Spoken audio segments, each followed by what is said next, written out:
Hi, welcome to Indie Wine Podcast, episode 13. My name is Matt Wood, and I recently sat down amongst the vines of Mokelumne Glen Vineyard with sister and brother team Anne-Marie and Brett Koth, as well as Anne-Marie's husband Phil Silver, to discuss this amazing vineyard. In the 1990s, their parents, Bob and Mary Lou Koth, started to transition the vineyard from the more traditional Lodi Zin and Tokay to some more Germanic grapes, Dornfelder, Zweigalt, Kerner, Bacchus, Riesling, and another 48 or so. For a while, the family had its own label under the Mokelumne Glen name, but currently the grapes are going to great winemakers like Marcus Nigley of Marcus Wine Co., Craig Harmeyer of Harmeyer Cellars in West Sacramento and our episode 5 guest, Adam Sibeli Frisch, our episode 7 guest, Trail Marker Wine, and Sunse Winery in Sonoma. Before we sit down for the interview, you'll get a short little tour of the German collection block. You'll hear a little bit more of this at the very end of the episode, so stay around for that. Here we go. I can understand the pressure. So, Brett, where are we starting here? Are we just going to start in the south end then and head north, or? I guess we will. So, yeah, here's the German collection to our right. It's kind of a nice time in the vineyard where the greenery is out, but it's not really super leafy and overwhelming yet. It's not to a point we have to trim it, because usually we have to trim it a little bit later on. We still need the air to get into the grapevine. So, and some of them can have pretty prolific growth, and you can't get the air won't go in there, and we want to avoid mildew.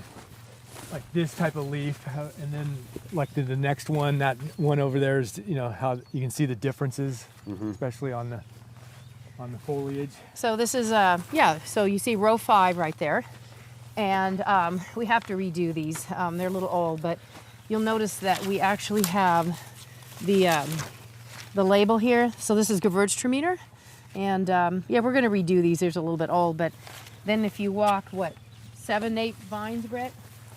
About that, yeah. And there should still be hopefully there's a little marker here too. Oh, okay, yeah, right up Yeah, here. the marker's here. And then it'll change to the next one. Of course, can't. It's Gruner Veltliner, because luckily I have a map. Yeah. I have it. Yeah. Luckily we'll made need this that map. to. Yeah. Eventually, again, that'll be easier to read, but at least for now we have this. And right now, I think they all look pretty similar, maybe. Although some have more growth than others. Okay, a long time ago, our parents, that's Brett and me, our parents, Bob and Mary Lou Koth, met in the College of Pacific, which is now IWP in Stockton. My mom's from Minnesota. My dad came from Lodi. And they met there, got married, lived in the Bay Area for a while in Castro Valley. Decided the Bay Area wasn't their cup of tea, the city.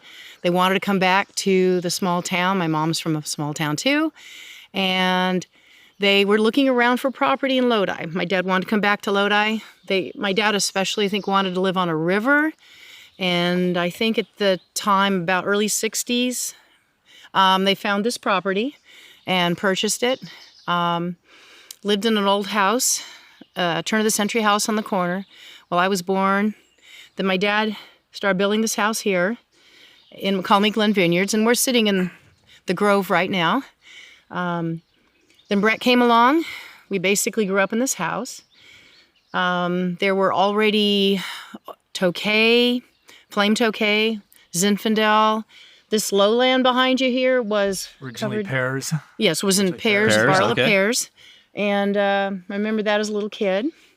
My parents were teachers, so my grandfather, Koth, was the one that was farming it mainly at the time. And?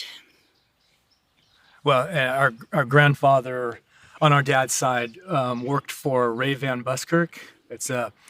Was a pretty big farming operation back kind of more in the 50s, 40s, stuff like that, that era. So we acquired a lot of some of the equipment from them eventually. Grape farming or a little of everything? They had, like Tokays, but they did a lot of alfalfa, I think they did grow watermelons in the past. Okay. That was one kind point. of the big Lodi crop before grapes, right? Before grapes, yeah. Well, so that was being farmed for a long time, but they were focused more on teaching. But then at some point in the 70s, our dad became more interested in wine grape growing himself.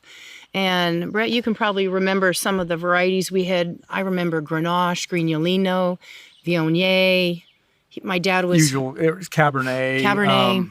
We probably had about everything under the sun besides German and Austrian varieties at that time. We had a lot of them. More experimental, making wines with a couple of friends. And then, but I think a big turning point to get into the German and Austrian was in 1989-90 was the year I went to live in Germany for the first time.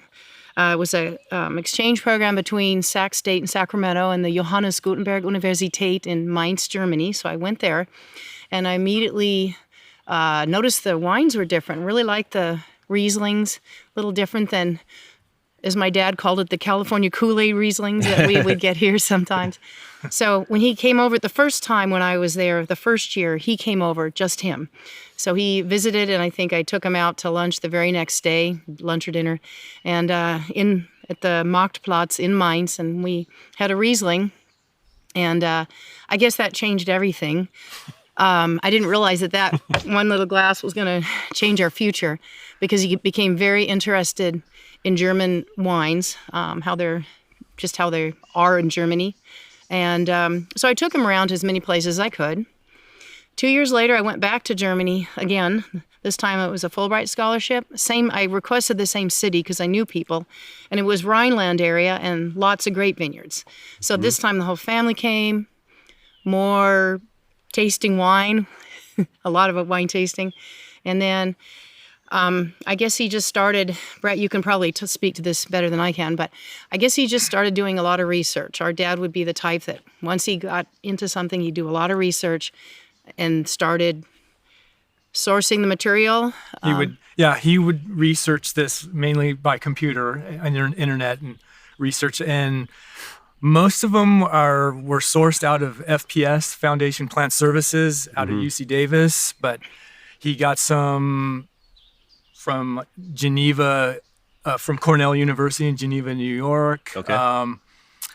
There's up in Canada, in Sanderson, British Columbia, there's a Grape Institute or something that he would get some from there, and then he would sometimes get them from places like Southwest Tennessee State or something, that type of thing. Was he just gathering as many different varietals as possible? He just was interested. So when he'd find something, he'd say, okay, how do I get this? And so I can plant it. And then they would get planted. Most of the time, some of them would be made into wine to just test out. And we came up with ones that, hey, this has more potential. And so then they were planted more widely out in the vineyard here. And some of them, we didn't, he wanted to have them, but they'll probably just stay in the German collection. Okay. As far as that. So with 52 different ones now, it was hard to try to make wine from every single one. So you just come up with a few and try. And like Dornfelder, Kirner, some of those have really turned out and have become very popular. So at the beginning, he would just make little like little 3-gallon, 1-gallon batches of 5 each gallons, grape, something and like that. And in that range. Yeah. So. Okay. And just see what turned out well and go see from what there. And okay, that could be planted. That should be planted. Get more of that. So.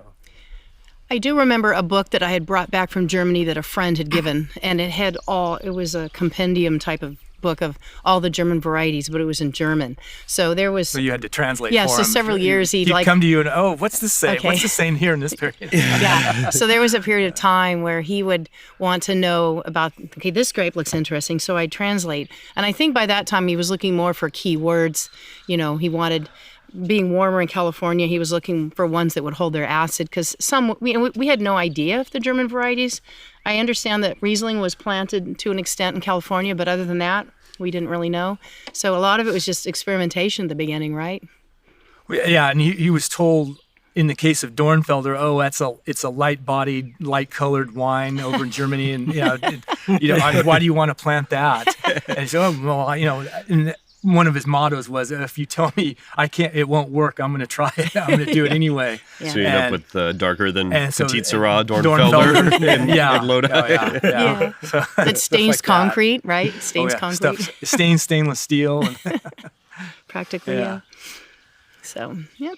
What year was that when he sort of solidified how the blocks were laid out with your larger plantings of kind of the individual blocks? Well, the German collection actually has moved about 3 different times. This final spot now is where it's going to stay. He started in pretty small quantities at first, right? Yeah, what he could source. Yeah. A few rows. Well, it was first up around my house. Yeah. And half of it was Kerner, and then he started planting some other of the other varietals. Mm-hmm. Yeah, just a few vines each type of thing. Mm-hmm. And then as he got more, it got moved over to where the Zweigelt is now. Yeah. And it was there.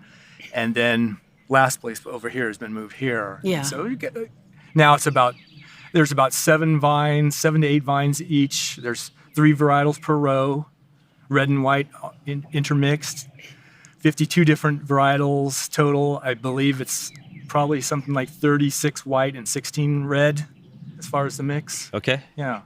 And so that's the final location for it, you think? Yeah. Okay. We'll keep doing it. But I've taken up the torch from him. I've been trying to source things, but it's getting hard, and I keep coming up with more and more, and like, okay, but I wonder, how am I going to find that one? Yeah. How am I going to get that? So, are there any in that German collection block that you see kind of planting in larger quantities?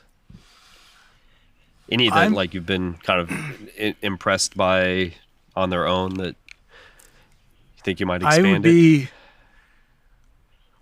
Our father was interested in one called Domina. There. He was interested in that. I was interested in the Dunkelfelder, it's called. And there's also like the one Riesling 21B, 21 Bernkastel. That clone was interesting. I haven't really done any. Well, there's only 7 vines on them, and like Dunkelfelder is not really producing much yet. So I haven't had the chance to do anything with it, and they're being sold as part of a German collection of red and white field blends. So I don't want to take too much away from Craig Harmeyer. But Craig's getting that for the first time this year, right? So. I think didn't he have a couple other combinations of grapes, Albalonga and some other ones that he was looking into that we thought if we had some time we could look into the combination possibly, like the dry Reba?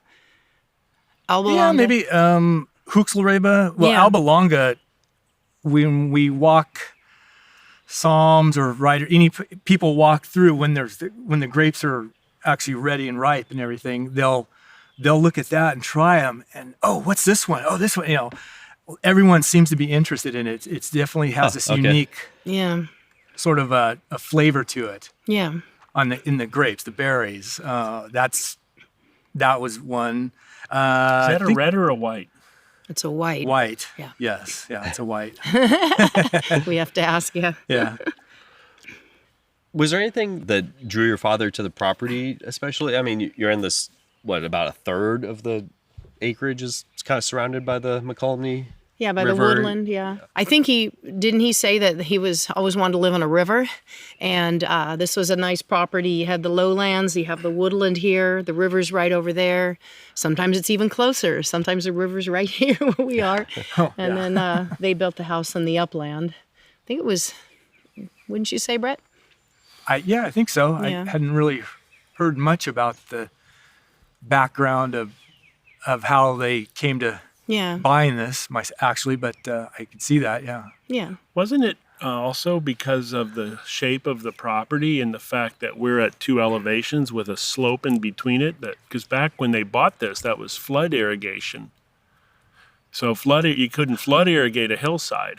Oh, that's right. So it made it attractive financially. Yeah.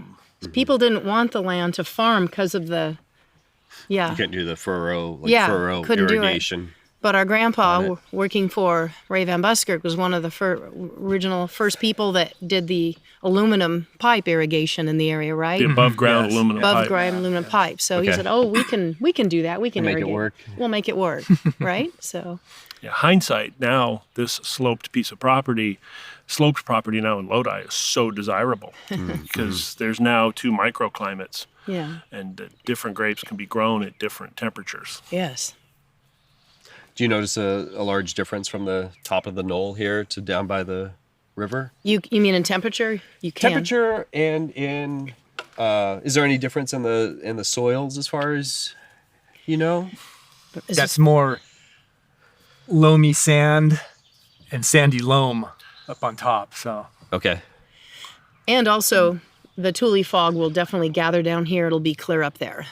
So It sits here Yeah. in the lower section. yeah, of the vineyard. it's pretty cool. Yeah, I remember, Anne Marie, you've mentioned there's been times there could be a 7 to 10 degree difference. Yes, you can Okay. feel it sometimes. Yes, Definitely. that's considerable. when there was Chardonnay up top and down below, they would be tested separately, and there was always about a 2 to 4 degree difference between them. And it's in this case, it's the same varietal and everything, so you can make the comparison. Up top would be the one be 2 or 4 degrees bricks higher Okay. consistently. okay. So the lower Yeah. one was slower ripening, you're saying? Yeah. Okay. Lower field like that, it's Yeah. a cold air basin, so it keeps cooler. And you see the fog set in the winters. Even harvest time, August, September, I'm out 5:30, 6 a.m. You can see a little bit of it forming even then. Yeah. So The lower area of the vineyard floods about every 5-6 years now. Okay. Yeah, it last did in 2017, Yeah. Okay. and that was it. Yeah. When the Sierra snowpack gets too high, and then the releases from Comanche can be pretty crazy. So, yeah. We've had some higher water even this year. It's down a little bit right now, but we fear what's coming with the snowpack melting. So, yep. Yeah, unfortunately. The property's located in what they call the Victor Triangle, right? Yes. You're in that area. It's kind of known as one of the better growing regions in Lodi. I feel like it think gets so, a yeah. little name for itself. Yeah. Yeah. The term has been coined, and so, yeah, we're part of the Victor Triangle. So, yeah. And I know there's people in the area that would probably be able to state more clearly the differences, because I know there are differences. West Lodi, East Lodi, soil, a little bit different. But I'm not the one that can talk to that too well. Oh, yeah. There's kayaks in the... Phil's just showing a picture of the kayaks in the vineyard, so... From 2017. Yeah.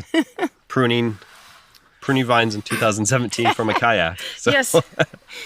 That was quite a day when 2017 was that crazy winter, another crazy winter. And we were out here looking at the water and the trees and the vineyard. And our neighbor came by and said, "I just kayaked my vineyard." And Phil got the idea, let's go kayaking. So we went out kayaking, and Brett took a picture that sort of went viral at one point. And I remember meeting a somm from Chicago, I think, Brazilian sommelier, and he even had the picture on his phone. When I told him walking around, did you ever see that picture of the 2 people kayaking the vineyard? And he said, yes. He pulls out his phone, shows me the picture. He goes, "That's you. That's your vineyard." Yep. Well, I later pruned about half of it in hip waders. Yeah. Okay. Yeah. And Not that's my idea of fun, but had to be done. Yeah. And that's the Kerner block. Kerner, yeah, and there's some Bacchus about the east half of it from Okay. row 28 on. I had to do, yeah. How many growers do you work with every year on average? Buyers? Or Buyers. how many buyers probably do you work with around every year? 8 to 10. Okay. I'm gonna figure somewhere around there. There's been some variations, lose something, gain one or something, but around 8 to 10. Okay. About that, yeah. you tell me a little bit about the Mokelumne Glen label, the wine label you had? Sure. I found this out recently. I didn't even know. I know our dad came up with the term Mokelumne Glen, the Scottish term Glen, and it looks like a Glen here. I found out, looking through some of their stuff after they passed away, that years ago, in the early 60s, they had, I think, registered a dog, a poodle, and her name was Antoinette of Mokelumne Glen. So apparently he had actually coined the term back in the early 60s, and I didn't know he kept it around. And when we started this, they wanted to call him Mokelumne Glen. And I do remember that we had some photos taken up there looking down, and then they also found an artist in Stockton who painted the scene, and that became the label. And Brett? It's based on a view looking down from their house of this intersection. We call it the intersection oak. Got just the label. It overlooks the vineyard. You see the lower field here, the upper kind of bluff land. Yeah, that's based on that. So on the landscape. Yeah, Mokelumne, obviously the river right over there. So. Yeah. Yeah. Hear the rapids flowing. Yeah, you can hear them a little bit right now. And you made late harvest wine from some of those grapes, right? Yes, we made. Our dad came up with the idea of doing a blend, and we ended up being called Dry Rebe, which means 3 grapes, 3 vines in German, and it's a blend of. Well, I don't know. Do I want to? It's already out. It's out. I'm sure. No, it's Gewürztraminer, another varietal called Rieslaner, and then Weissburgunder, which is Pinot Blanc. To anyone else? Okay. Yep. Non-Germans, I guess. I know it is Pinot Blanc. Okay. Yeah. He came up with that, and that became, when we had a label, that became the bestseller, the most popular one of all the wines. He did wanted to do even more, and we did a couple of years, did a select late harvest Kerner, and that was generally around 40 bricks at harvest. And it was a cold soak and then pressed. So we'd gain usually about 1 or 2 more bricks from that. And so it'd be finished at around 13 to 15% residual sugar. Okay.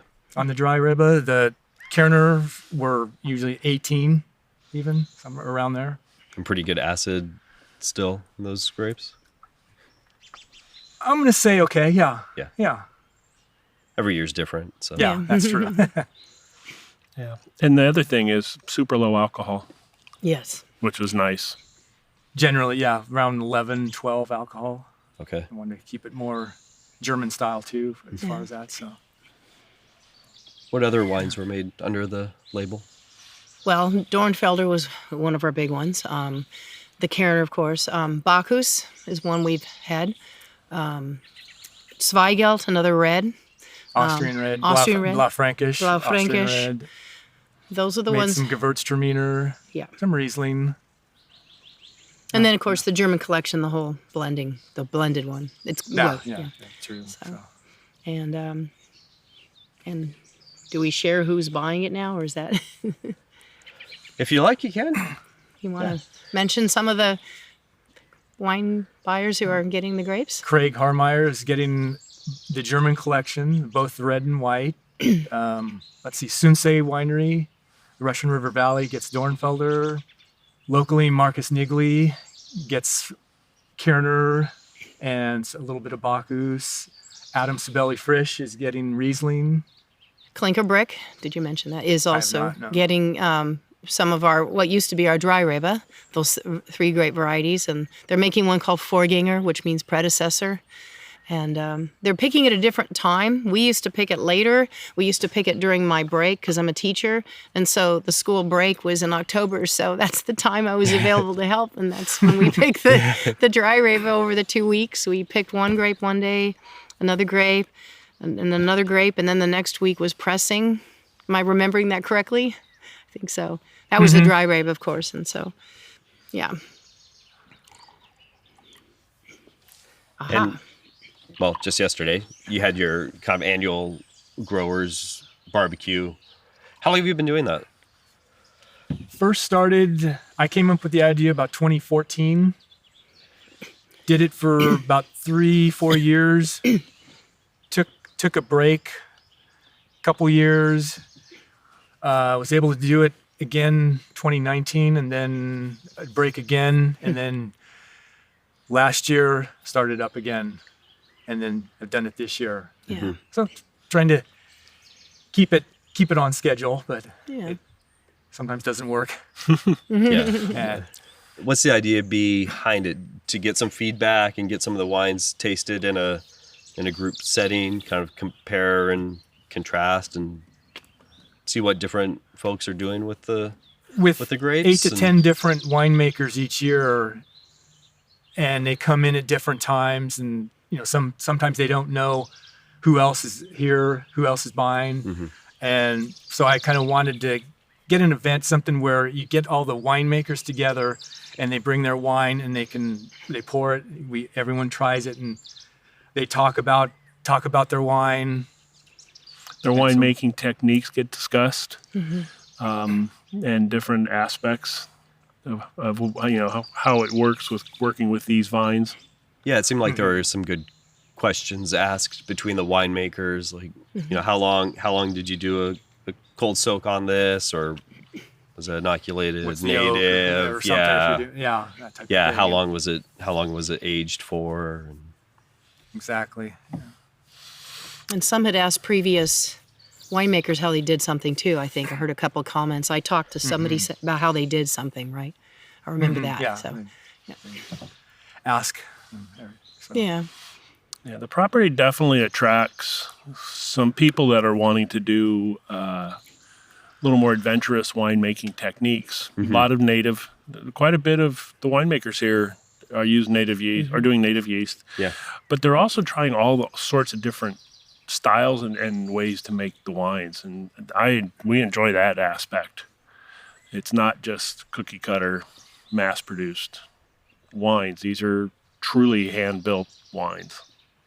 Yeah, it was really interesting seeing you see the vineyard signature, but then how the different winemakers treat the same grape, and some were picking 2 weeks later than others also. And so just the different, they're different styles. And just the different personalities coming out in the wines, I felt. So You have one grape, and then 2 weeks later, somebody else picks it, and it tastes different, doesn't it?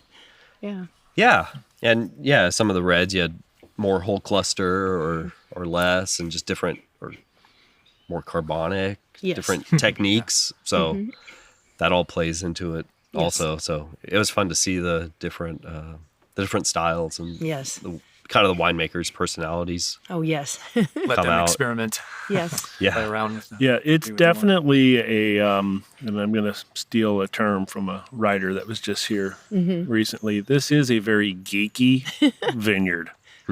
And I think we attract geeks. Which is a good thing. Nothing wrong with that. Wine Very positive. geeks are fun wines to Yeah. to enjoy. Yes. and how large is the property, and how many acres planted to grapes? Property's about 20 acres and probably about 13, 14 planted and plantable. Okay. Yeah. Plantable, yeah. Any plans to plant any more of the acres, or Just kind of tapped just out? a few more when I can fill out the German collection. Yeah. But that's only a few vines. Yeah, probably not really anything else. We're kind of out of room. Yeah. Yeah. Yeah. We're spending more Yeah. time right now replacing the misses. Like we've lost some here and there, right? Like, okay, we're missing some in this row, so we're trying to get those Yeah. filled in and budding those over to Dornfelder. More Dornfelder. More 'cause Dornfelder, The yeah. Dornfelder's popular. Yeah. Okay. So, Otherwise, it would be a case of buying property somewhere Yeah. else to plant. yeah. What are the farming practices that you use in the vineyard? Pretty minimal. Just spray for mildew, powdery mildew. That's about it. As far as maintenance, I mean, mowing, Yeah. Yeah. when we need to. Weed eating. Yeah. Trying to control the weeds. Yeah. Yeah. It's Like not, everyone does. Yeah. Everyone has It's to, not an organic vineyard, but it is very, very close to being an organic vineyard. Yeah. And someday it may be an Yeah. organic vineyard. Yeah. Yeah, that's true. Do you think any of the German varietals are more difficult to farm in an area like Lodi than in their sort of ancestral home? I guess we don't. Probably some issues. I mean, as far as, it does get hotter here. But we can, with canopy management, things like that. It's not, I don't think it's nearly as difficult or hard as some people would think or maybe still believe. But I mean, there are challenges. Yes. Yeah, I would say there's probably some varieties that's the beauty of having the German collection. This is an experimental plot, and their dad, when he created this, this is ingenious because this lets them study or us study what works, what doesn't work. Different farming. We could change a farming technique on a varietal in here. It won't affect the blend because of how many there are. Yeah. Because I don't think any somm could ever name all 52 grapes. That is a challenge for any masters that want to come try. Yeah. Taste everyone. A challenge. Yeah, we'd love to watch that. But that's the beauty of having that, is it lets them play with what works. There's grapes up here, like there's one called Sigareba. We'd have to harvest it in June Practically, yes. because it's ripe. And then the birds eat it. Yes. Yeah. Yes. I don't know if it's actually been put into any of the blends any winemakers have made because there's probably nothing left. We'd have to net it. Yeah. I it's think, ready by July 4th, basically. And Yeah. mainly it's raccoons. Is it raccoons too? They'll actually stand on the drip hose wire and just. and I've seen that. I know that to be true. That's how they do it. It's like, well, that's pretty ingenious, but very irritating too. Yeah. Also depressing. Depressing, yeah. But I think the thing that's always impressed me is it's like the Dornfelder. The Dornfelder here is so not Dornfelder anywhere else in the world. It is so unique. It looks like darker than, like you said, Petit Syrah, yet the mouthfeel is almost Pinot-esque. Super light mouthfeel. Beautiful wine on the mouth. Beautiful fruit. It can develop a little bit of tannin, but not a lot. It's a nice balance on the tannin. That's a grape that just loves this environment, that nobody ever thought to plant it here. And that's where I think there were people who you thought her dad was crazy for planting German grapes. Some still do. Some still do. But it was ingenious to plant a lot of Dornfelder because it loves this climate. It's happier here than I think anywhere else in the world. And it's darker than the German Dornfelders we've had, which is incredible. It's even darker than some of the other Dornfelders. There's a few other vineyards in the country, and it's darker than most of theirs. So, How much Dornfelder do you have planted? About 3 acres. Okay. 3 acres. Yeah, and we just expanded it. yeah. Sensei wants it all.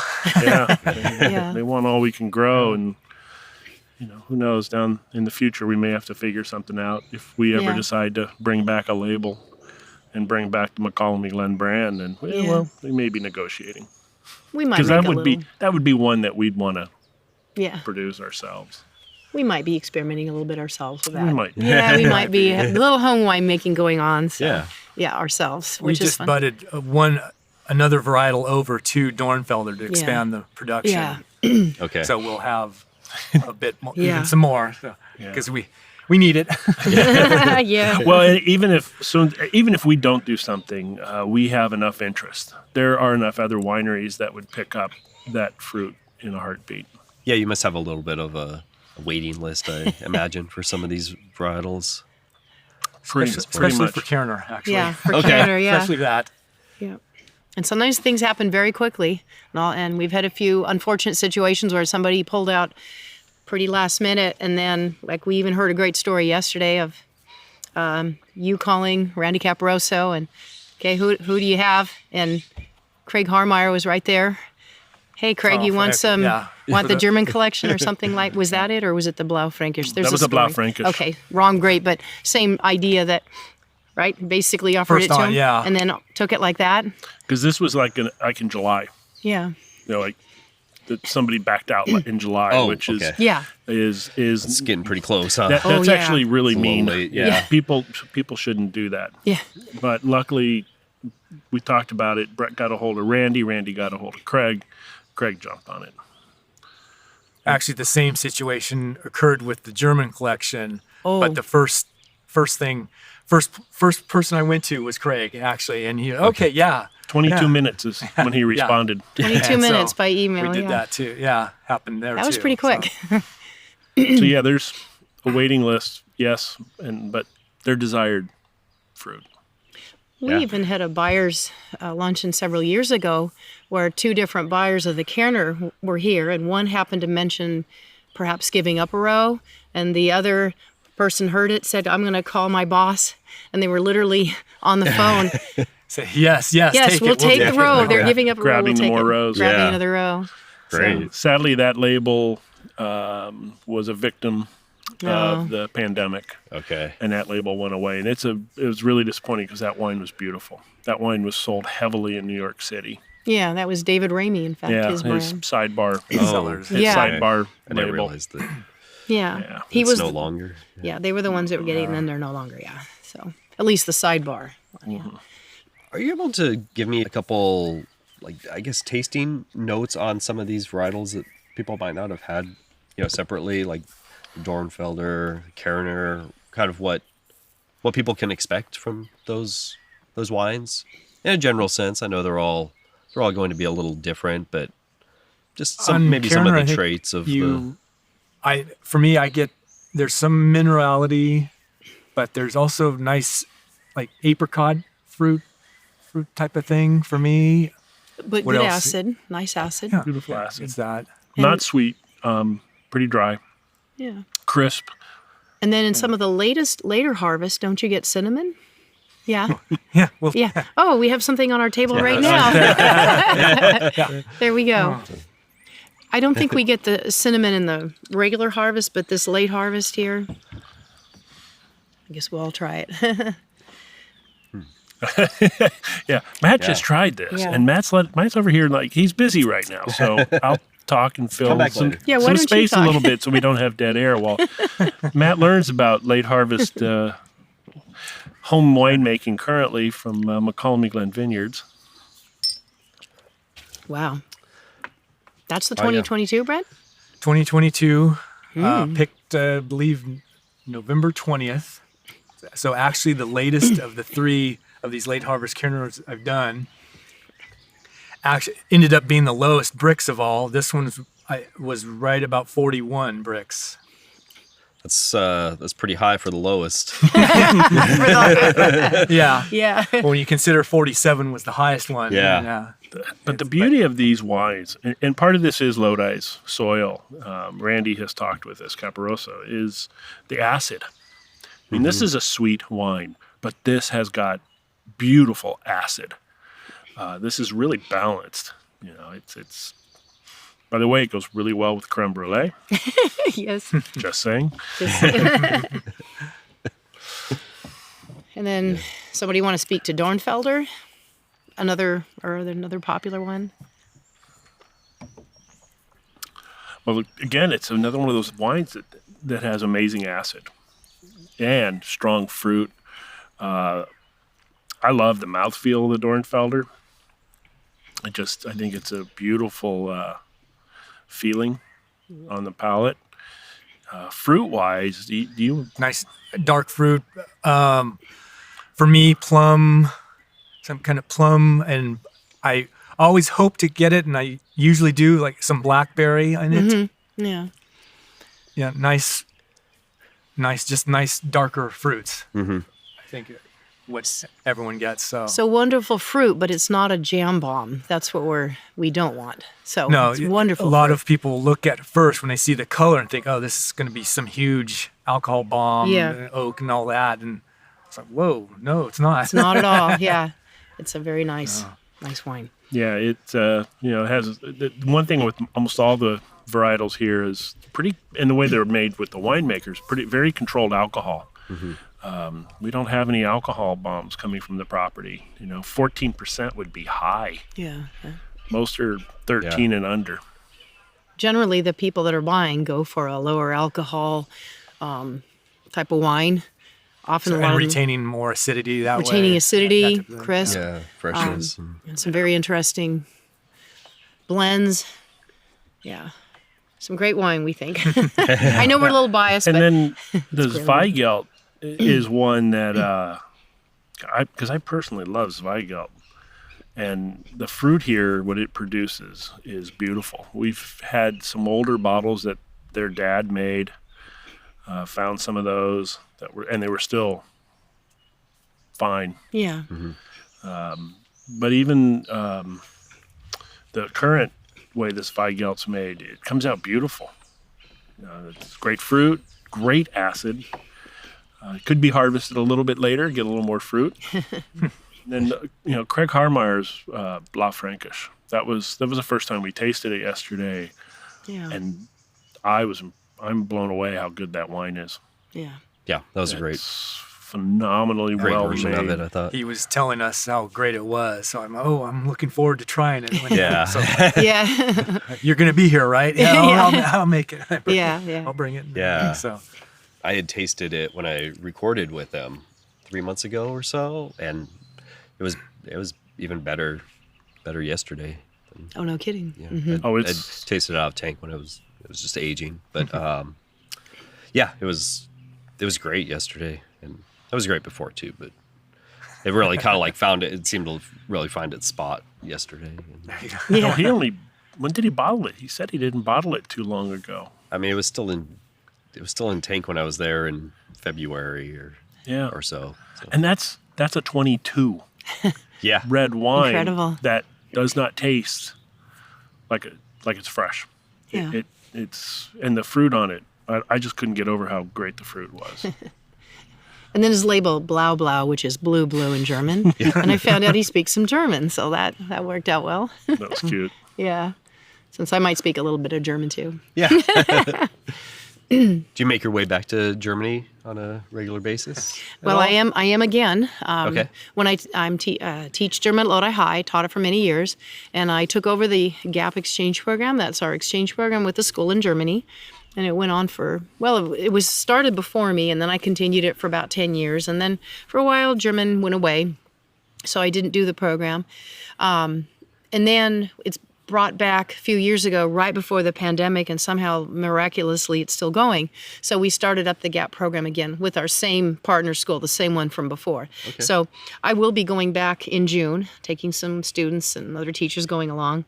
It's been actually a few years now, so it'll be good to refresh my German, since that's why I was in Germany in the first place. That was my major.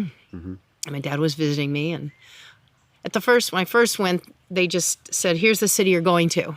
But luckily it turned out really well, because it's in the Rhineland near a lot of great wine growing regions in Germany. Yeah. So anyway, and I jokingly say, wow, if I'd been sent to Iceland, we wouldn't be doing German wines. it'd be ice wines. Then, Ice wine. Yeah, well, maybe not. But anyway, so yeah, still love them. And I'm hoping to try a few again when I'm over there. So it's just there's such great wines over there, and a lot of the really good ones I just don't feel make it their way over here. They consume them over there, I think. I mean, some make it over here. So we're trying to make our own, right? Yeah. Well, maybe you could just do take it some here. bottles and trade with them or something. Yeah. Yeah. Yeah, I've always thought it would be fun to someday, if we do resurrect the label, to at least try to sell one wine in Germany. Yeah. Maybe nowhere else, just focus and see if we could get one distributed into Germany. I think it'd be fun. And I would probably aim for the Dornfelder, Yes. since they can't do that. Their fruit won't do that. Yeah. I think it would be it'd be a lot of fun. My brother-in-law's from Germany as well. His parents have been to the vineyard, and they love the vineyard. And they are in agreement that, the Dornfelder would probably be fun in Germany. Yeah, something that, from there, but a style that they can't do. Their fruit won't produce it. And who knows, maybe when I'm retired, I'll take tours over there to Germany, right? I'd love to do something like that along the Rhine and take people on. Oh, that would be horrible. You could do Yeah. like the Bokish. They do the Oh, Spanish yes. tours, right? Oh, believe You me, I'm quite aware of that. I just thought could- somebody could do, yeah, Yeah, they depart in a week and a half yep. So, yeah, that would be for awesome. Spain. For Spain, yeah. Yeah, we have a nice little international border. We have the German varieties on one side of the road and the Spanish on the other. So, Well, and then actually to the east of us, almost all the fruit right to the east of us is all Albarino. So more of okay. Spain. Yeah. That's most of that Albarino's for clinker brick. yeah. Okay. So yeah, we're definitely our own little Yeah, European world. corner of Lodi. yeah. So, Yeah, transcontinental yes. little area. And I was gonna say, I think that this vineyard might have more photos than any other vineyard in the Lodi book that Randy did because of all the grape varietals. There's awesome photos of so many of the different grapes in the book towards the back of it. That was awesome that he did that, that somebody, went ahead and, Oh, it is, and they're beautiful photos. Yeah. The photos he did of the fruit was incredible. It's just so cool. You can see how different all the clusters look of these grapes. Some which it's tough to know what they look like. yeah, you have no idea, yeah. Yeah. Yeah, and it's amazing, within the German varietals, how different the grapes are. How they hang completely different. Dornfelder hangs like a tall, sexy grape model, like pick me, I'm beautiful. Where then you have Gewürztraminer that tries to wrap itself around the cane And won't let you pick it. Doesn't want to let go. Okay. And the stem is about 1/4 inch long, I think. Yeah, it's the hardest to pick, and Dornfelder just presents itself. And we found the deer love those two the best, too. Oh yeah, Yeah. The yeah. deer, we have a few deer around here, helping themselves to the grapes. The Dornfelder, they Yeah. they like. Okay. yeah. And the Gewürz, and too. the Gewürz too. Okay. Yeah, since the fires up in the foothills, the deer population has gone way up. Has it? Okay. We've talked with some other local growers, and we think it was the fires just pushed the herds down. The herds came down here and all of a sudden went, this is pretty tasty. Yeah. This is a I think- buffet yeah. down here. Yeah. Yeah. We think we'll stay. We have one herd that's been pretty regular the last few months. It's about 8 deer. 8. We've seen Okay. 8 at once. 2 bucks, one 4-point and one 5-point. So, Wow. yeah. Which, of course, has us concerned because the deer have predators. Yeah. Generally are mountain lions. So we have a lot of bobcats, but Do you? Okay. yeah, we're keeping an eye out for the mountain lions. We got to keep an eye on that. Yeah. Next door neighbor's a hunter, so he has cameras all over his property, not for hunting, but for tracking and keeping an eye. And he has seen a mountain lion on his property Has he? Okay. Wow. and lots of bobcats. Yeah. Well, it's a pretty good place for a deer to live. Yeah. Except for the mountain Take up lions, I refuge. guess. But Yeah. what are the long-term plans for the vineyard? You keep doing growing what we're doing, grapes. I guess. Yeah. Yeah. Try to maybe improve and simplify some of the farming techniques with the labor issues that are coming up. We've got to come up with some ways that we can better manage parts of the vineyard. We're working on some mowing solutions because grass has no problem at all growing here, and we don't spray anything, so the grasses are here. And so we're trying to find a good mowing solution that'll actually mow the vine row, not just the alley between the rows. In row, yeah. Yeah. Yeah, because that'll help. It'll help keep the weeds down too if we can mow them, at least cut them off. Yeah. Well, we've also had irrigation issues too, because we wish we had asked our dad more questions in one area, and that's where all the pipes were, the underground pipes. So when we had a Okay. big tree go down over here that almost smashed a porta potty, it also ripped up our irrigation. So we've been out here. Literally, Phil's been on, Heavy heavy equipment. We had to locate the line Yeah. and cap the line, and that's why up behind us there's that hole. We Yeah. finally found the line and we capped it, but the vineyard is fine. The vineyard will be irrigated. We want to better manage the water transfer and movement Yeah. around the vineyard. And then and eventually we'll work on our landscaping Yeah. and modify, and actually maybe upgrade our landscaping Yeah. irrigation. And even this woodland area right around us, we'd like to clean it up a bit more. There's stuff that we need to do that it hasn't happened in recent times. It hasn't. So Yeah, we have get on top of things. a lot of wild, like along the river banks. There's actually a lot of wild grapes. Oh, Yeah. okay. Yeah. And we can take Very you and interesting. show you some of the wild grapes. Yeah. Yeah. I can actually see some vines, but Yeah. they'll climb the trees and strangle the trees. Okay. So Yeah. we've talked about trying to manage that and keep the trees back from the vineyard, because they'll encroach towards the vineyard Yeah. along the river. Well, years ago in the 70s, our dad was very curious about those wild ones, and he took 2 or 3 of those and actually tried to grow them, domesticate them. But I think the acid was so high, he couldn't do much with them. Isn't that funny? The acid was so high. I remember that. Yeah, that was a lot of it.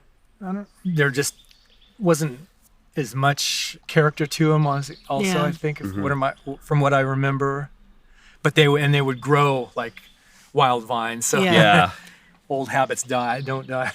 That's part of his experimental side. That was just to way see. before the German. Yeah, he would let's see if we could do something with those, and it didn't really work. So, stayed with more of the Vitis vinifera, right? Yeah. The European varieties. So that, yeah.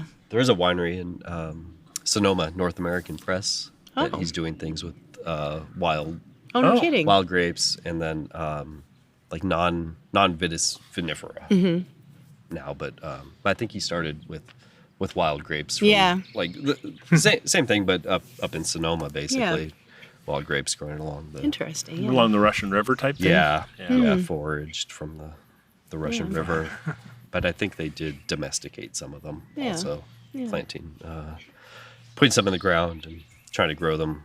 Not quite as wild. Yeah, not quite as well. Yeah. Yeah. One of the things we're having to work with is, this is an older vineyard, and we're having to go through. It's like when we had this irrigation issue. We realized we have 3 different irrigation systems running through the vineyards because of different ways the vineyards were watered over the years. So we need to get a good grasp on exactly how all of it's managed. Where is it? We're trying to do a better job of getting it all mapped. That's a big project for the next couple Yeah. of years. Yeah.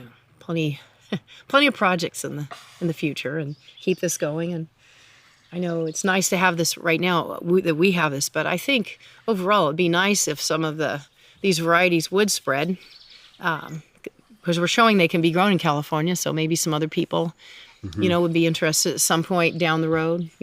That we don't want them to go away someday. We'd like them to continue. Yeah. And there's some other people in the Lodi area that are trying other varieties other than the standard regular varieties everyone plants. So, yeah. Yeah, it seems like you can grow a pretty wide range of grapes in Lodi. Yeah. And it seems like you and your father did a lot of the hard work, which is sourcing a lot of these Yeah. from the different different Yeah. nurseries, and like you said, Oh, yeah, FPS and everything, Yeah. like tracking them down and getting them all in one place. Yeah. So the time to visit us is right before harvest, especially the German collection. You walk through it and you can see the different vines, the different leaves, different sizes, colors, the grapes. It's about August 1st, I usually tell Yeah. people.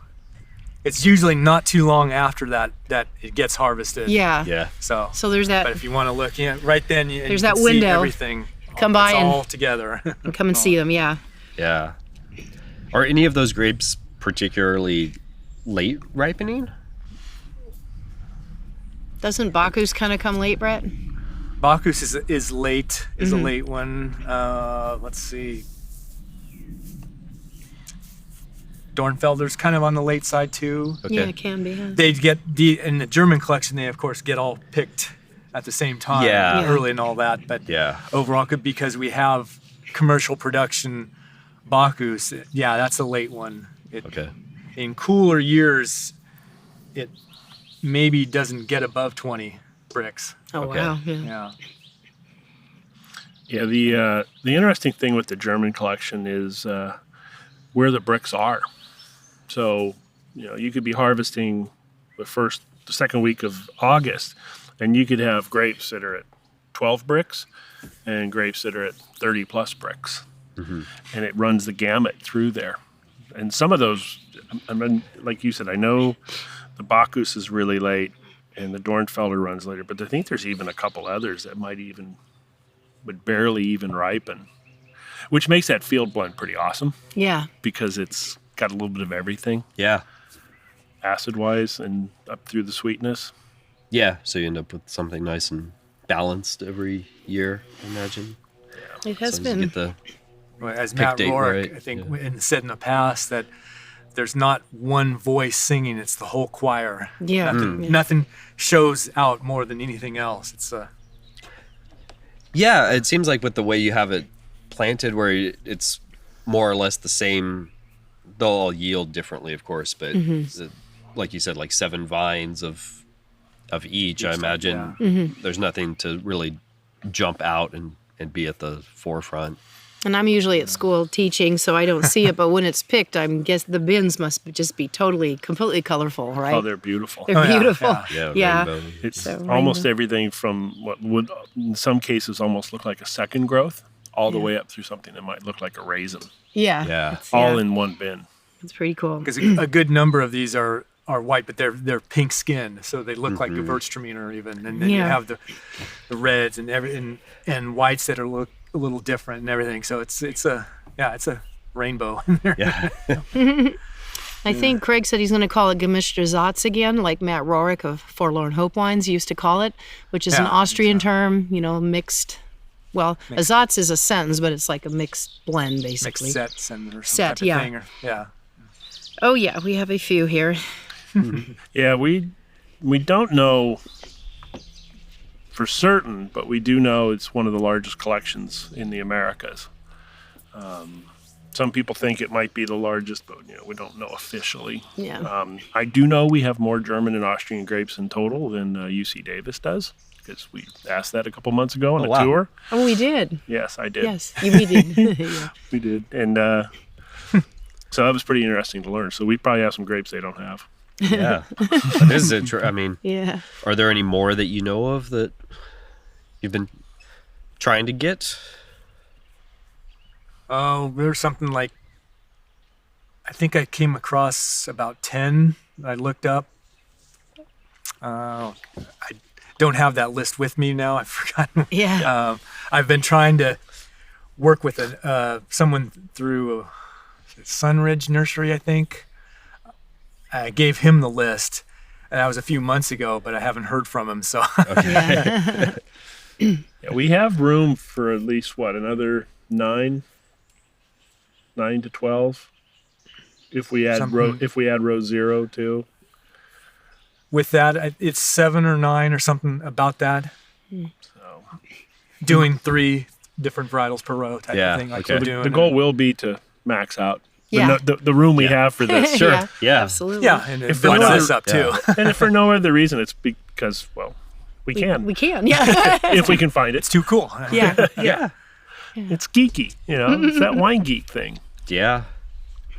Super unique. I mean, one just have a field blend of like 52 varietals. Yeah. And then all German, Austrian. It's even cooler. There was one called Da Capo that our dad heard from a nursery owner who we used to work with in the past. He had told our father that on the color scale, Dornfelder's a 1, Da Capo was a 10. Oh my And gosh. that's That's okay. We got to get this, but it's been real difficult Yeah. to Okay. find it, to get it. So that would be one that would be very interesting to see if it holds up to to what they say. the reputation it has. Apparently, Yeah, that would be Yeah. awesome because Dornfelder literally does stain the concrete when you're in crush. Okay. There's been wineries that have purchased it in the past that have commented about, see that? That's our Dornfelder from last year. That's the stain on the concrete that won't go away.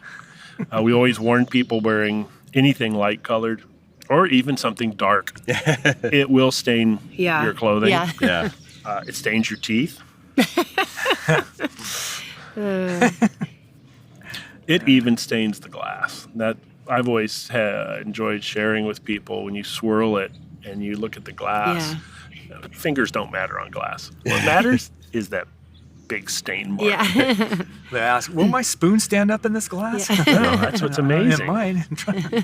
Only by the color, not by the Yeah. body. Yeah. Yeah, that was one thing that struck me on a couple of those yesterday. I mean, like the color, but then, the body is it's like light to medium body, fresh. It's not heavy wine, just a very opaque. It's like wines like this Weigelt. I'd love to have that slightly chilled. I think that would come off really nice, slightly chilled. Mm-hmm. Yeah. Not cold, just chilled. Just chill. Yes. Way back when our family was getting into this, and it was a great family adventure. We were, trying all these German varieties out, and then we made our own wine for a while, but we felt like we were the first people trying to even sell the German wines, and that was really tough. My mom and I especially would go out a lot, and just trying to, we have German wines, and I've heard of Riesling, and then we'd tell about these other type, and there was people that just didn't even want to hear about it, or there was people that, that sounds interesting. So yeah, there'd be some when we have Dornfelder. Oh, is that a Zinfandel? No, it's Dornfelder. No, it's Dornfelder. Different. Yeah. That type of thing. Something like Yeah. that. Or the people that just come up and say, "Give me a Zin," or they wouldn't even really look at what you had. They would just say, Well, "Give they me would this." look at, and then some would look at the list. What would even list what we were pouring. Yeah. I'll take a Zinfandel. Yeah. Do you see Zinfandel? But it was fun. We met some great people then. And so it's really good that we're continuing on in a second life here. Our parents have passed away over the last few years, and that was a very tough time. And taking over the vineyard, been a lot of work. But I think we all feel good about continuing the idea, and I know they'd be very proud of us trying to move on. I think it's the time. Her dad was a visionary. I mean, to even plant this. And when they started making these German wines, this was at a time when in the wine world, that was unheard of. You only had Chard, Merlot, Cab, maybe Zin, maybe Sauvignon Blanc or Fumé Blanc. Pinot Gris was just even being thought about as a varietal, and here they are with these amazing German wines. I think the wine culture today is much more open. Yes. The younger generations are more receptive to more unique, edgy, different wines, and I think this is a better time to be attempting this again in honor of their parents. Yeah. So this is a lot of hard work, but we're trying to keeping the dream we alive. kind of paved the way for ourselves, I guess. Yeah. Well, Yeah. yeah, So. I mean, what Bob and Mary Lou built is so worthy of building upon. And I'd really love to see this go to the next level in the wine world. And we're very lucky that my husband Phil here has totally bought into it, because you didn't have to, but Yeah. you're helping us out so much, and we're looking at new things and new ways to do things too. Yeah. So I lucked out probably about a year or two before I met Anne Marie. I have a friend who's a master somm, and she had just worked on bringing in some wines from small lots from Germany. I actually knew most of the grapes they grew. And I think Anne Marie was kind of surprised. I'm like, yeah, 'Cause most people have don't. heard of them.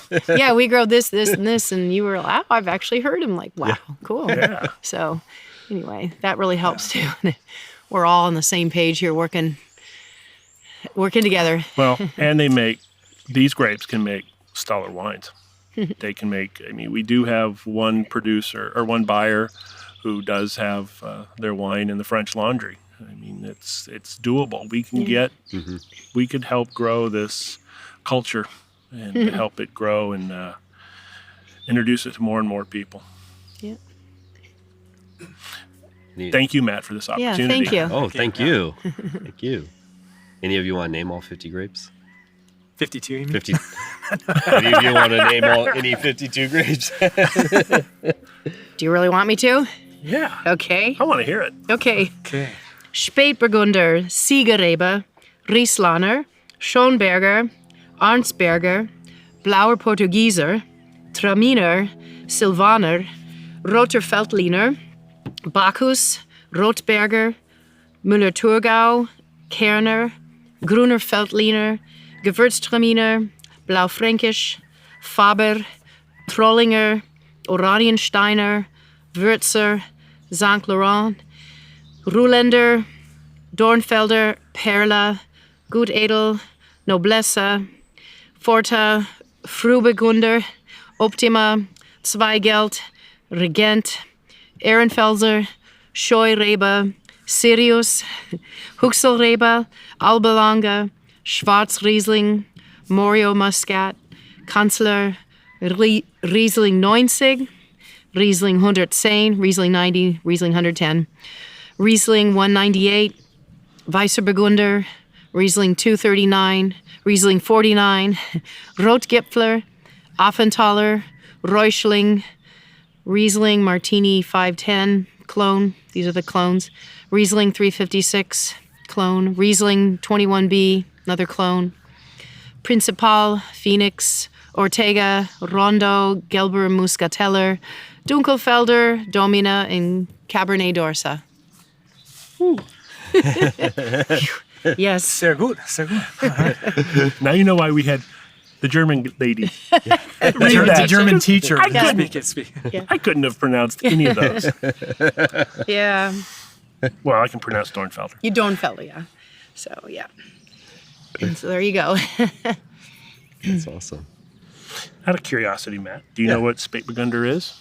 That's Pinot. Yes. Pinot Noir. Yes. I know that one. Yeah. Some of these other ones I heard Yeah. for the first time. I picked today, though, an but- easier one for you. Yeah. What's one of the other ones that has a French name or an American name? Well, Ruländer is Pinot Gris, Pinot Grigio. Yeah. Yeah. That's right, yeah. Weisserburgunder is Pinot Blanc. That's funny you said the Frühburgunder, right? Is that what you mentioned? The Spätburgunder. No, I said Spätburgunder. Yeah. Because of the Pinot Noir. So when our dad was our parents were trying to get the labels okayed with the state, most of them were unknown, so we got to put the German variety on when we were in Mokelumne Glen Vineyards. But when it came to the Spätburgunder, We had to list it as Pinot Noir. we had to call You it did? Pinot Noir. Okay. We wanted the German name, but they wouldn't let us. But you were able to get most of the varietals approved for Yeah, a label. because they didn't have them. We Well, were when the first, For probably. the ones that they did commercially. Yeah, commercial at least, yeah. Yeah, so they did at one time. There were 3 rows of Spätburgunder, I think. At least that. At least, yeah. that. Okay. Yeah, and it was finally decided that it grew okay, but it's that Pinot and Lodi thing. The Riesling and where they're located, because they're over here against the west side, they're kind of shaded by the afternoon sun. Yeah. That the Riesling actually does well. You've had Adam Sabelli Frisch's, Yeah.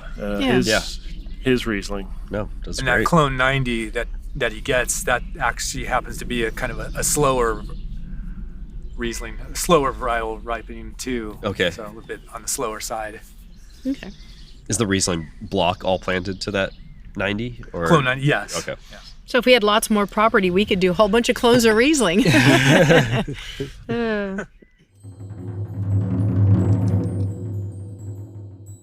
Thanks for listening today. Alder Yarrow was right when he called this California's geekiest vineyard, and his article is one to check out if you haven't read it.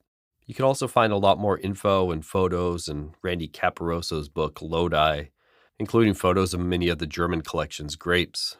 You can follow Mokelumne Glen Vineyards on Instagram, or look out for the wines from Harmeyer, Marcus, Trail Marker, Sabelli Frisch, and more.